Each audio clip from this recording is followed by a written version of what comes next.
privilégio muito grande estar aqui com os irmãos e irmãs.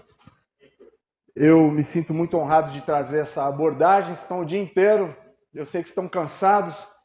Então assim, respira fundo, quem quiser dar uma levantada. É verdade mesmo, gente, ajuda, oxigênio no cérebro, alonga. Vai lá, ele fica em pé no seu lugar mesmo, vai lá.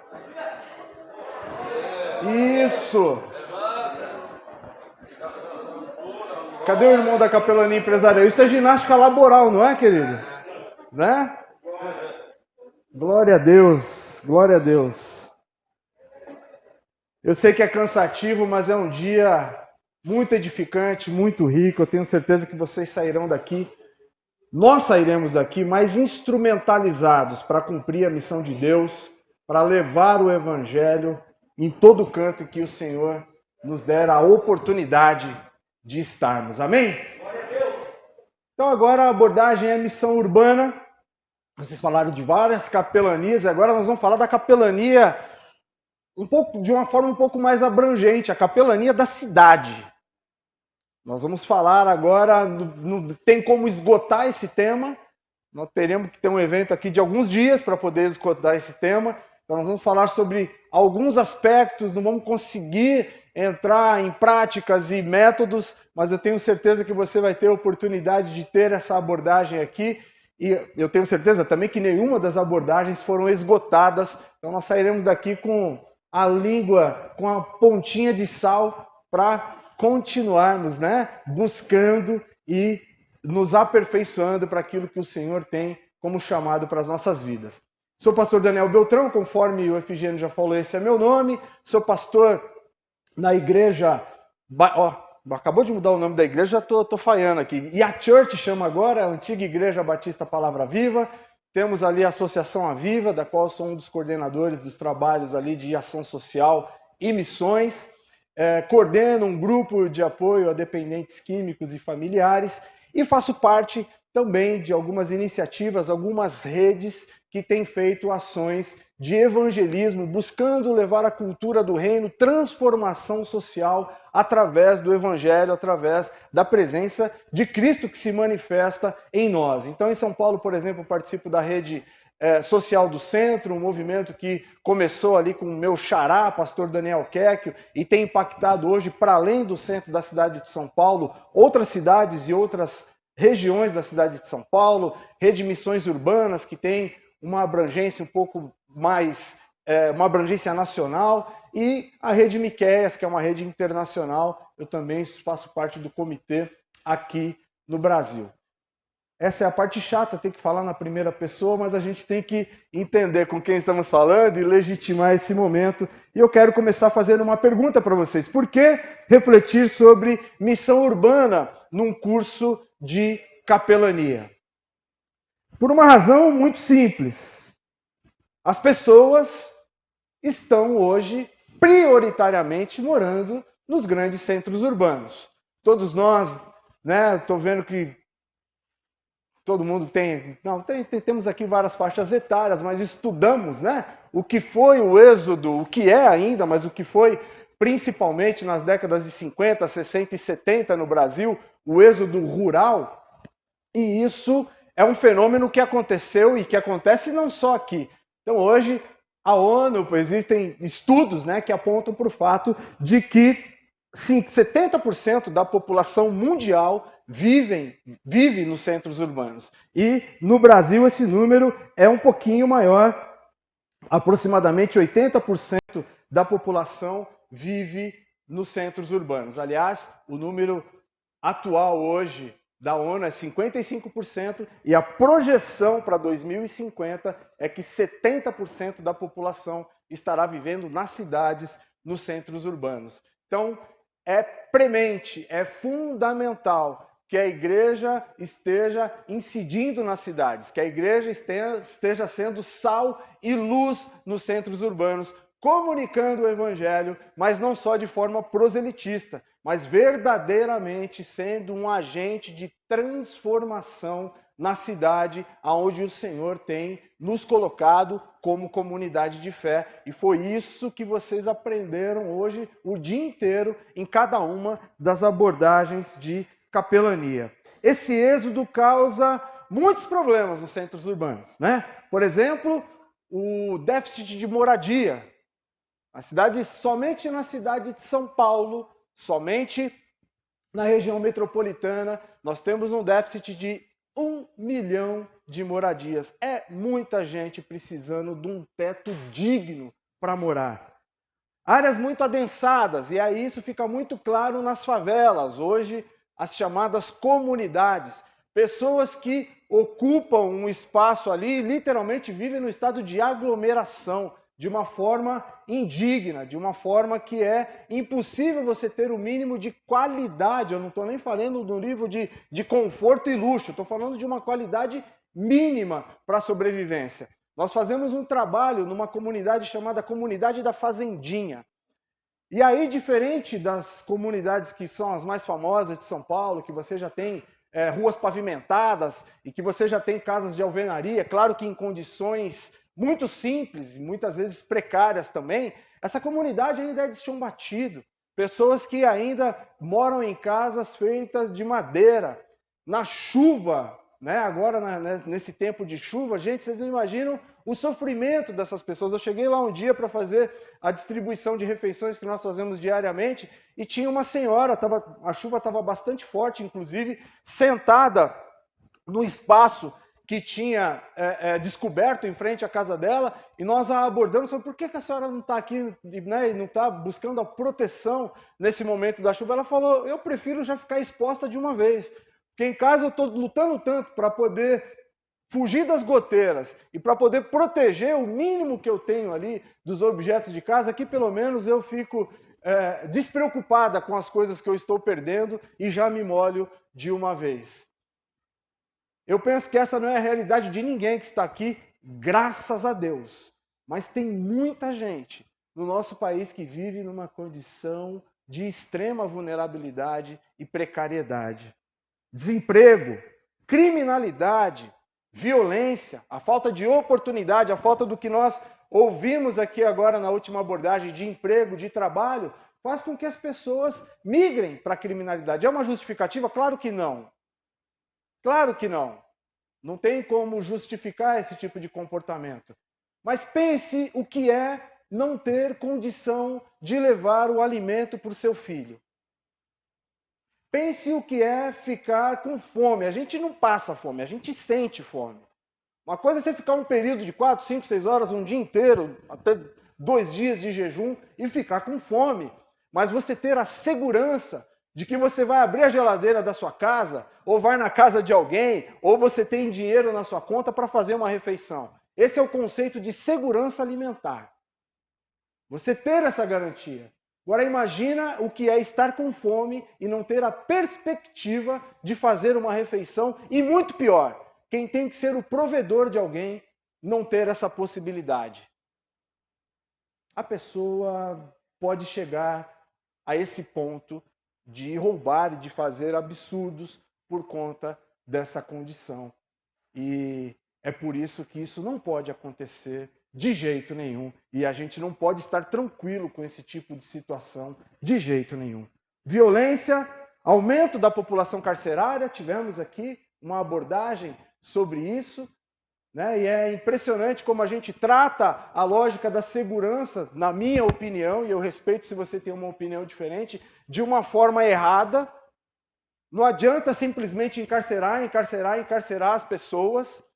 É muito mais barato trabalhar na prevenção a essa condição, e existem inúmeros estudos que comprovam isso.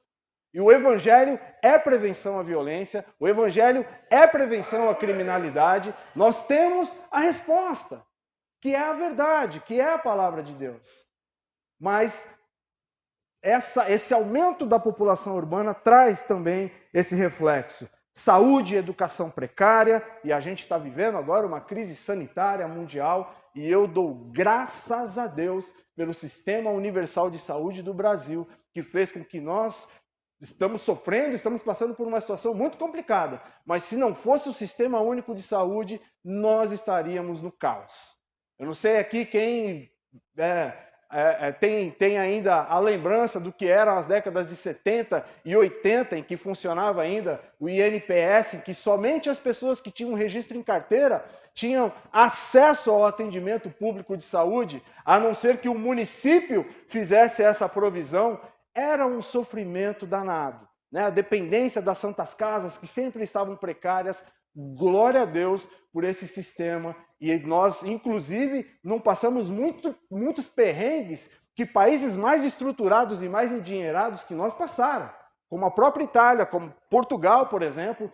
Tem países da Europa que tem vacina e não tem estrutura para dar vacina. Nós damos aula de vacinação. Basta ter vacina aqui que a gente consegue vacinar 1 milhão, 1,5 milhão de pessoas por dia facilmente. Nosso problema hoje é não ter a vacina para aplicar, não é a tecnologia para poder o fazer. Doenças de natureza física, psicológica, espiritual. E aqui eu quero ilustrar com o que é a dependência química que afeta o ser humano na sua tricotomia e que muitas pessoas acabam caindo nessa armadilha como subterfúgio para achar, buscando resposta, buscando um pingo de prazer no meio do que é essa dinâmica, né, dos grandes centros urbanos. Desculpa para fazer isso? Claro que não. Mas, mais uma vez, o Evangelho é prevenção a esse tipo de escolha. Quem conhece a verdade não vai se autodestruir, não vai cair numa armadilha dessa. A ansiedade, a depressão, que é uma doença que está acometendo tantas pessoas, já acometia, mas durante a pandemia se agravou. O Evangelho é prevenção a tudo isso. E a pobreza, né? Que, sobretudo, e é claro que essa lista é enorme, nós ficaríamos aqui lendo itens e mais itens, mas resumidamente isso. Mas, infelizmente, a gente vê o abismo, né, que existe entre os que têm condição e os que são totalmente vulneráveis, né, sobretudo no país, dado ao que é a nossa distribuição de renda, que é extremamente injusta. E tudo isso é agravado, né, por conta desse êxodo, por conta desse adensamento dessas zonas urbanas. E aí a minha pergunta para vocês é: a igreja tem alguma coisa a ver com isso? A igreja tem uma responsabilidade diante desse cenário? A igreja deve incidir sobre essas questões? Eu não sei se na Bíblia de vocês tem um texto de Isaías 58, 6 e 7.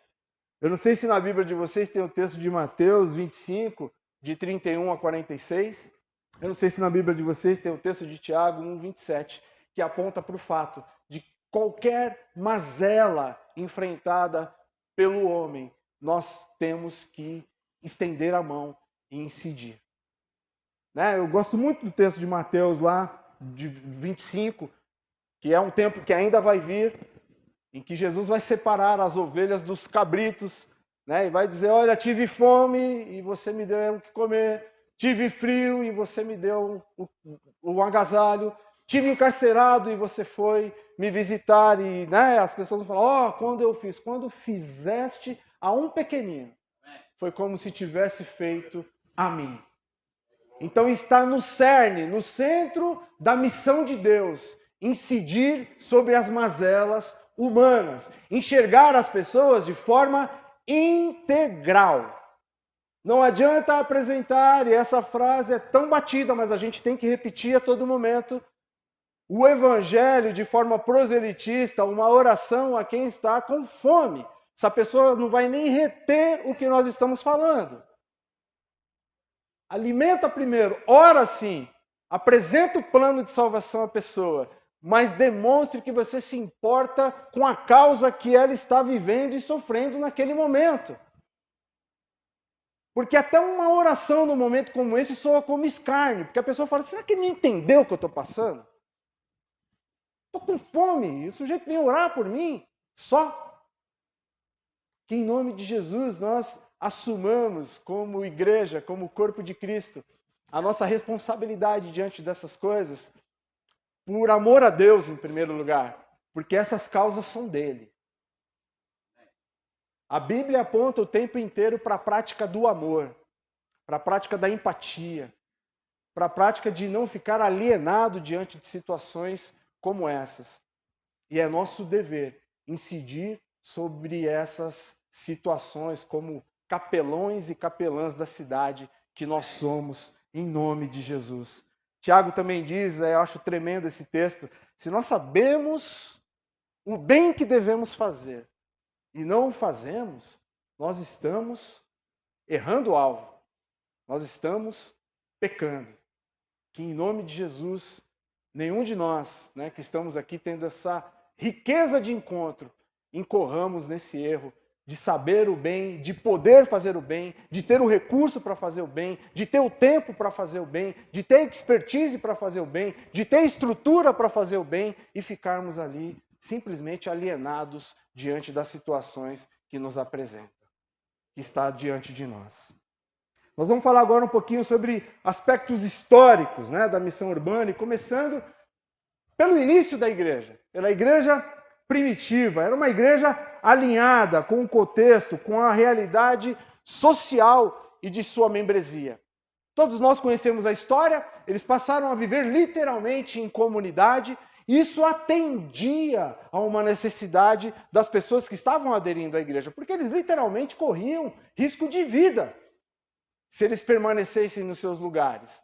Para além da questão que devia ser muito agradável aquela comunhão, e o texto de Atos 2 diz que a igreja partilhava do pão e diariamente, né, estavam debaixo da doutrina dos apóstolos, e o Senhor acrescentava os que iam sendo salvos, e a igreja dessa forma conquistava a simpatia do povo, a comunhão, a forma como eles viviam. Quando as pessoas viam aquilo, elas sentiam vontade de viver aquilo também. E é o que a gente vive hoje, né? Uma igreja unida, onde líderes não falam mal uns dos outros na mídia. Uma igreja que mesmo dentro da sua comunidade de fé as pessoas se amam, ninguém faz fofoca, todo mundo está unido no propósito. É exatamente assim que a gente vive, né? Talvez seja por isso que a gente não está mais conquistando a simpatia, e sim a antipatia da sociedade. Uma igreja que era conhecida por sua generosidade. Uma igreja em que todos compartilhavam de tudo o que tinham. Isso era a conversão genuína. As pessoas vendiam as suas posses e bens, iam lá e entregavam. E aqui não estou falando de dinheiro, estou falando de fé. Isso, acima de tudo, não é só um ato de despreendimento, mas é um ato de demonstração de que elas verdadeiramente tinham fé em Deus e que Ele ia prover absolutamente tudo que elas tinham. E por desobediência, pouco tempo depois, eles começaram a passar por dificuldade. As igrejas que Paulo foi implantando, né, na Ásia, na Europa, elas ajudaram a igreja várias vezes. Inclusive porque aquela igreja começou a passar por dificuldade. Mas é lindo ver esses primeiros passos, né, da igreja, e que nós precisamos aprender tanto olhar para essa história e realmente resgatar algumas coisas em nome de Jesus. Essa igreja tinha a expectativa, até porque muitos daqueles que estavam a vivenciando foram testemunhas oculares, eles vivenciaram com Cristo. Eles ouviram ele dizer que ia voltar. Se eu estivesse lá, eu ia estar doido para ele voltar logo. Também. Mas nós também temos que viver nessa expectativa hoje. Como se ele não fosse voltar na nossa geração, mas como se ele fosse voltar agora. E ó, pumba, todo mundo teria sumido nesse segundo aqui.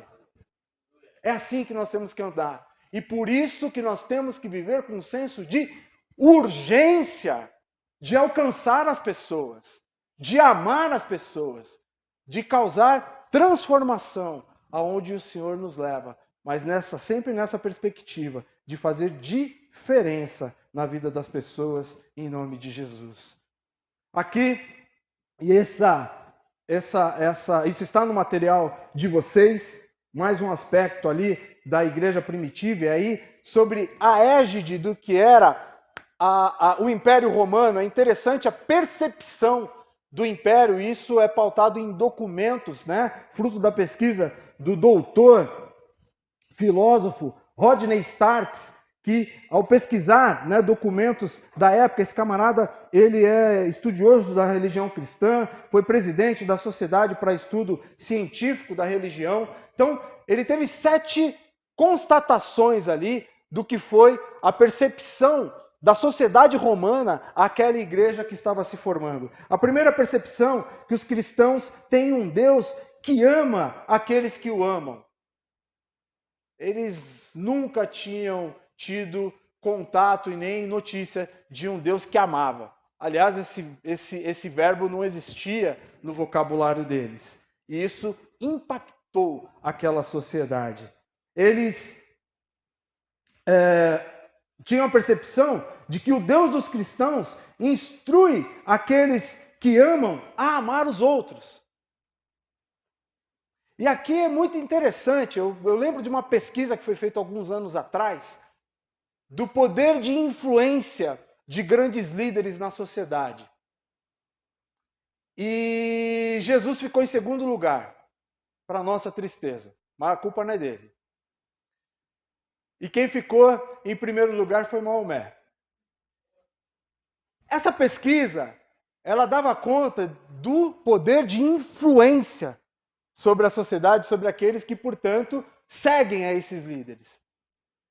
E eles chegaram à conclusão, e na minha opinião é verdade, de que aqueles que seguem Maomé seguem todos os seus preceitos ipsis literis. Sem pestanejar. Mas aqueles que seguem a Jesus, principalmente no tocante ao amor. E Jesus nos insta a amar até mesmo aos nossos inimigos, aqueles que nos perseguem. E quando chega nesse ponto, os pesquisadores falaram, essa turma que segue Jesus não coloca isso em prática. Interessante para a gente refletir um pouquinho, né? Sobre qual tem sido a nossa conduta.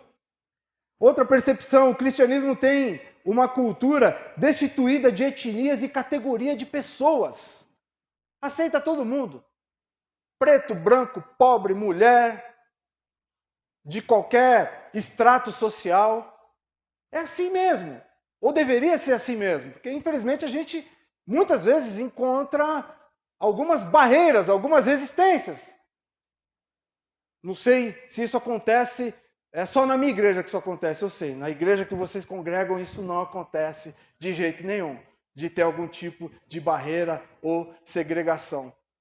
Mas no cerne, no que é deveria ser a nossa prática de confissão em fé, não existe segregação, não existe distinção de pessoas. E os romanos ficaram absolutamente impressionados com isso. Porque até para adorar os deuses, você tinha que ser o cara, ter posição, ter grana, ser alguém na sociedade. Interessante. O Deus dos cristãos, outra percepção deles, é um Deus misericordioso, que requer misericórdia. E nós conhecemos a Escritura, né? Nas bem-aventuranças, lá no Sermão do Monte. Essa é a única bem-aventurança que nós recebemos na mesma medida em que damos. Bem-aventurados os misericordiosos, porque alcançarão misericórdia. Eles tiveram a percepção também de que no cristianismo o homem deve amar a sua esposa como a si mesmo. E aí na cultura romana não existia nenhum pingo de respeito à mulher. A esposa era simplesmente alguém com quem ele procriava. Inclusive, isso é um dado histórico, eu não estou trazendo nenhum elemento de preconceito, a questão do relacionamento afetuoso mesmo, normalmente eram relacionamentos homossexuais. E, portanto, a mulher era simplesmente um objeto dentro da sociedade. E aqui eles ficaram surpresos, porque a mulher era um ser, de fato, de direito. A palavra diz que não existe diferença entre nós, viu, meninas e meninos. Nós temos papéis diferentes, mas ninguém tem que se sobrepor a ninguém, ninguém tem que subjugar ninguém. E glória a Deus, porque desses papéis dizem respeito, inclusive, às nossas diferenças, às nossas características, às nossas singularidades e peculiaridades. Esse histórico aqui também diz que os romanos tiveram a percepção de que o cristianismo rejeitava as práticas romanas do aborto e do infanticídio. E sobre isso eu não preciso nem discorrer. Eles também tiveram a percepção que os cristãos amam aos outros, mesmo com risco pessoal. E aqui vocês estão diante de um pastor que organizou esse evento, que já teve uma arma apontada na sua cara, por conta de estar pregando o evangelho. E nesse momento, inúmeros irmãos nossos, aqueles que são missionários, por exemplo, em países da Ásia, em países que são completamente hostis ao cristianismo, estão lá literalmente correndo risco de vida. Alguns países africanos também. Eu tenho muito contato com uma irmã, uma pastora e um pastor. Ela é brasileira e ele é burkinense, que estão lá em Burkina Faso. E eu fico impressionado de ver, eles vieram para cá no início da pandemia, e aí eu tive contato com eles e ela desesperada para acabar logo o lockdown, para ela poder ir embora. Eu falei, eu liguei para ela porque eu estava preocupado. Eu tinha acabado de ler uma notícia de que extremistas islâmicos tinham atacado justamente a região onde ela está. Ela, não, foi lá mesmo, pastor. Acabaram com a minha igreja, é por isso que eu tenho que voltar para lá. Eu falei, essa mulher é doida. E é isso. É isso que faz, né, esse amor pela missão, o amor a Deus, faz com que nós literalmente nos transformemos em seres malucos. Mas a Bíblia diz, até isso tem fundamento bíblico, né? Ele levanta esses loucos para confundir os sãos. E glória a Deus pela vida da irmã, que eu não vou falar o nome dela aqui, está sendo gravado por uma questão de segurança. Outros aspectos aqui, e aí agora a gente avança um pouquinho na história e vamos para os aspectos da reforma protestante. Por que acontece a reforma protestante? Porque a igreja é institucionalizada, Roma se apropria da igreja, traz uma série de dogmas, uma série de coisas que não tem alinhamento nenhum com a palavra de Deus. E o que é mais evidente, né, que nós conhecemos e que Lutero se levantou com todas as suas forças, foi a prática de venda de indulgências. E quando ele tem o contato ali com a verdade, vê a Bíblia, ele era alguém que era aspirante a cardeal, aspirante até ao papado.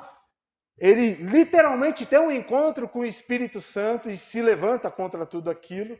E tem a revelação, publica as 95 teses e coloca na porta do castelo de Wittenberg. Ele faz oposição à venda das indulgências. Nesse movimento também a palavra de Deus passa a ser acessível aos leigos, porque somente os clérigos podiam ter acesso à palavra de Deus. A palavra de Deus passa a ser traduzida para os idiomas coloquiais, e na época, né, só existia em latim, justamente porque as pessoas, os leigos, não tinham acesso a esse tipo de formação, e para preservar, né, a possibilidade de leitura da palavra de Deus somente com por quem ocupava um cargo de uma posição dentro da igreja, como efeito também, e aí não foi exatamente em 1500, né, no século XVI e XVII quando começou, mas já no século XVIII, por influência desse movimento, e nascem, né, os 5 solas, né, somente pela palavra, somente pela fé, somente pela graça, somente através de Cristo, só glória somente a Deus. Porque infelizmente dentro daquela estrutura, né, sobretudo nesse último item, muitos queriam a glória para si mesmo. Era um projeto de poder, um projeto de dominação, um projeto de opressão às pessoas e não exatamente um projeto que visava levar o reino de Deus à sociedade. E a igreja moderna? Uma igreja infelizmente marcada por escândalos, uma igreja infelizmente de ordem moral, de ordem de corrupção, né? Nós vemos uma teologia pregada totalmente pasteurizada, onde a cruz é omitida, né, e é mostrada uma prosperidade às pessoas, a chamada teologia da prosperidade. Uma igreja que, e aí eu deixo duas perguntas, muitas vezes ela é mais influenciada do que influência. Uma igreja que, na minha opinião, tem perdido a autoridade, e algo que já foi dito aqui, pela falta de testemunho. Uma igreja que até, mais uma vez, voltando à lógica daquela igreja de Roma, antes da reforma, até tem conquistado o poder. Né? Poder de eleger políticos, poder de ter influência sobre esses políticos, poder de indicar um ministro do Supremo, mas ela tem perdido a autoridade, tem ganho poder, e esse poder muitas vezes serve para oprimir, mas ela perde a autoridade porque ela perde o testemunho. Porque a sociedade antes olhava, né, por exemplo, para um pastor, e ele chegava num bairro para morar, ele tinha crédito no mercado, na venda, porque era a certeza de que aquilo era um homem honesto, que ia honrar com o compromisso. Hoje em dia, talvez nem pagando à vista, o nego está vendendo para pastor. Deixa aí. Graças a Deus, a gente tem estabelecido uma caminhada assim, em que muita gente, assim, com quem nós interagimos e que não são cristãos, do poder público, de empresas, tal, que fala, pô, vocês têm e eu falo, gente, não para me gloriar, tá? Pelo amor de Deus, não é essa a ideia, mas como é gratificante e triste ouvir esse tipo de coisa das pessoas. Pô, você é diferente. Apesar de ser crente, apesar de ser evangélico. Misericórdia, isso não traz nenhuma alegria ao meu coração. Traz um alívio, né? Para saber que, de alguma forma, eu estou acertando o alvo. Mas é muito triste. Muito triste porque a gente vê que a percepção da sociedade com a igreja não é nem um pouco positiva. Quem deve ser alcançado pelo Evangelho de Cristo? E de entregar o Evangelho a toda criatura. E toda significa toda. No material de vocês vão ver uma lista enorme que o Efigênio gastou 2 horas para escrever, porque ele não quis deixar ninguém de fora. Foi você que escreveu, né? Foi você e o Zezinho. Então ele e o Zezinho ficou um dia cada um escrevendo, tem 3 páginas lá. Mas eu dei uma resumida aqui, todas as pessoas, sem nenhuma distinção. Atos 1:8 é muito interessante. Lucas, a comissão de Lucas, né? A grande comissão dita por Lucas, ele diz, mas recebereis poder ao descer sobre vós o Espírito Santo e sereis minhas testemunhas, tanto em Jerusalém, como na Judéia, Samaria e até os confins da terra. Eu só vou destacar um ponto aqui que ele coloca Samaria na lista. Samaria era um povo odiado pelo povo judeu. Samaria era um povo miscigenado, Samaria era um povo politeísta, Samaria já tinha trazido muitos problemas, eles tinham realmente muitos problemas de relacionamento. De verdade, a Judéia já contemplaria, né, nessa afirmação aqui, o georreferenciamento, mas Jesus colocou Samaria nessa lista, que é para mostrar que nós temos que levar o Evangelho até para quem a gente não gosta. Até para quem a gente não concorda. Porque não temos que compactuar com pecado, com práticas que não estão de acordo com a palavra de Deus. Mas Deus não compactua com o pecado, mas ama ao pecador. E é só por isso que eu estou aqui falando com vocês. Porque senão eu já teria sido esmagado e virado pó. Temos que levar o Evangelho a todas as pessoas. Precisamos nos despir de todo tipo de preconceito. Precisamos estar preparados para acolher aos diferentes. Temos uma cultura de fazer acepção de pessoas. Eu estou falando genericamente, tá? Porque não adianta também a gente ficar apontando para as pessoas. Nós, a igreja, como prática, como percepção da sociedade, temos esse comportamento. Nós temos que assumir isso e fazer a nossa parte para mudar essa realidade. Nós temos que, em nome de Jesus, acolher essas pessoas de todas as tribos, dando a elas a oportunidade de se arrependerem e de se entregar verdadeiramente a Cristo. E eu coloquei aqui alguns exemplos, como, por exemplo, a comunidade, e cada dia que a gente vai fazer um material para apresentar, aumenta uma letra ou um sinal LGBTQI+. No material de vocês está só LGBT. Então, vocês viram que eu já coloquei mais 2 letras e o mais já está lá, porque vão surgir outras coisas.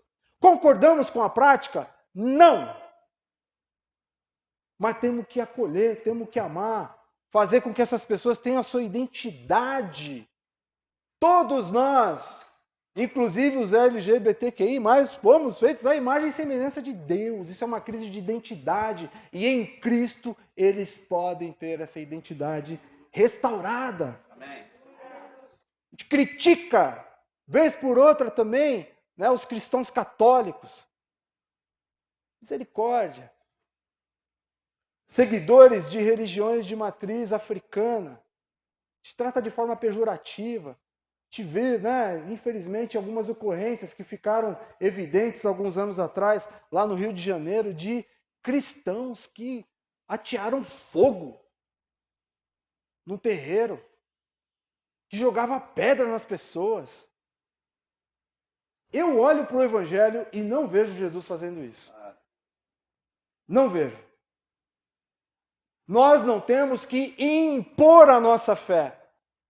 Lembra como é que era os primeiros passos da igreja? Ela conquistava a simpatia. Sal da terra e luz do mundo. O sal, se você pegar uma panela de feijão e jogar 1 quilo de sal, você não vai conseguir comer o sal. Temos que ser moderados, temos que ter sabedoria. Se você jogar um holofote na cara da pessoa, você vai deixar ela cega, você não vai guiar o caminho dela. Se eu, gosto muito de falar na terceira pessoa, não, porque eu estou enquadrado em tudo que a gente está falando aqui. Se nós, quem deve ser alcançado pelo Evangelho? E aqui algumas dicas, né, algumas prerrogativas que nós temos que ter para alcançar essas pessoas, para alcançar os diferentes. Temos que estar equipados com o fruto do Espírito, com todas as suas características. Amor, já foi dito aqui em outras abordagens, eu tenho certeza. E quando você está ouvindo uma repetição, é como Jesus falando em verdade te digo. É algo que ele queria marcar. Então, se você está ouvindo algumas coisas de novo aqui, é porque o Senhor quer marcar na sua vida. Alegria, paz, longanimidade, que significa paciência, benignidade, amabilidade. Quanta gente vive para maquinar o mal o tempo inteiro, inclusive dentro da igreja. Bondade, que é a materialização da benignidade, que é o ato, né, de ver, ser amável, se compadecer e fazer algo de diferente na vida da pessoa. Fidelidade, mansidão, domínio próprio. É necessário ter, mais uma vez, as 2 abordagens que eu vi aqui trouxeram essa prerrogativa. Conhecimento bíblico. Não tem jeito. Muitas vezes nós nos especializamos, né, no que é falso, ao invés de nos especializarmos na verdade. Amém. Temos que ter conhecimento bíblico, conhecimento científico também, né, estudar. Se o Senhor te leva para uma missão em outros lugares, e muitas vezes a gente tem experiências transculturais na mesma cidade em que nós estamos. Quantas vezes a gente faz uma ação num bairro e vai fazer em outro, o resultado é completamente diferente, a aceitação é completamente diferente. Conhecimento, mais uma vez, prático, conhecimento empírico. Eu fui uma vez para o interior do Piauí, uma cidade chamada Milton Brandão, e fomos em algumas igrejas, a maioria das igrejas ali eram Assembleias de Deus, tinha uma igreja batista só, uma cidade muito pequena, tinha 5 igrejas só. E numa manhã de domingo, tinha uma feira lá, eu resolvi sair de bermuda e tênis. Eu choquei os irmãos da igreja local porque eu estava de bermuda. Um calor, Piauí, um calor que Deus mandava. Eu falei, vou de bermuda para conhecer esse lugar. E eu tive o retorno que eu acabei escandalizando ali alguns irmãos. Se eu soubesse, eu ia de calça de lã para não causar essa impressão nos irmãos. Não tem problema nenhum. Mas é só para dizer que a gente tem que estar antenado, conhecer a cultura, os usos, né, e costumes. Em compensação, há cidade gostou. Falou, pô, esses caras são diferentes. Eles se vestem igual a nós. Eles falam em língua portuguesa e da forma que nós falamos também. E a gente pôde ter esse approach ali também com a igreja e mostrar que, gente, aonde está na Bíblia que eu não posso usar bermuda ainda mais num dia de sol desse? Perceberam o efeito que isso trouxe nas pessoas? Então foi um objeto de reflexão. Como é que está meu tempo aí? Acabou? Gente, foi um prazer. 5? Sim. O que nós devemos pregar, gente? A verdade. Conhecereis a verdade, e a verdade vos libertará. Não devemos moldar o evangelho para alcançar ninguém, não devemos, prometer às pessoas aquilo que a palavra não diz que é promessa para ela. Temos que entregar simplesmente a verdade às pessoas, para que elas tenham, e a verdade nos confronta a nossa natureza, para que elas tenham a oportunidade de se arrepender, e se arrependendo, ter acesso à remissão de seus pecados e à salvação. Temos, e aqui traz o conceito de tribos urbanas, a gente já falou um pouquinho sobre isso, mas nós temos que realmente estarmos preparados com o nosso coração aberto para entender os diferentes, para acolher essas pessoas. A gente vê que muitas igrejas, inclusive, estão nascendo, com a mesma característica de que são as tribos, para poder acolher essas pessoas. Outro dia eu tive um acesso a uma igreja que, ao invés de ser os Hells Angels, que é as asas do inferno, os motoqueiros, era, como é que era? Anjos, asas dos anjos. Uma igreja no Morumbi de motoqueiros, porque eles não conseguiram se amoldar ao que era a doutrina, o padrão da igreja após a sua conversão. Legal ter esse movimento, mas também nos faz refletir por que foi necessário que isso acontecesse. Só para não ter contato com um cara de jaqueta de couro, com tatuagem, brinco e que tem um linguajar diferente?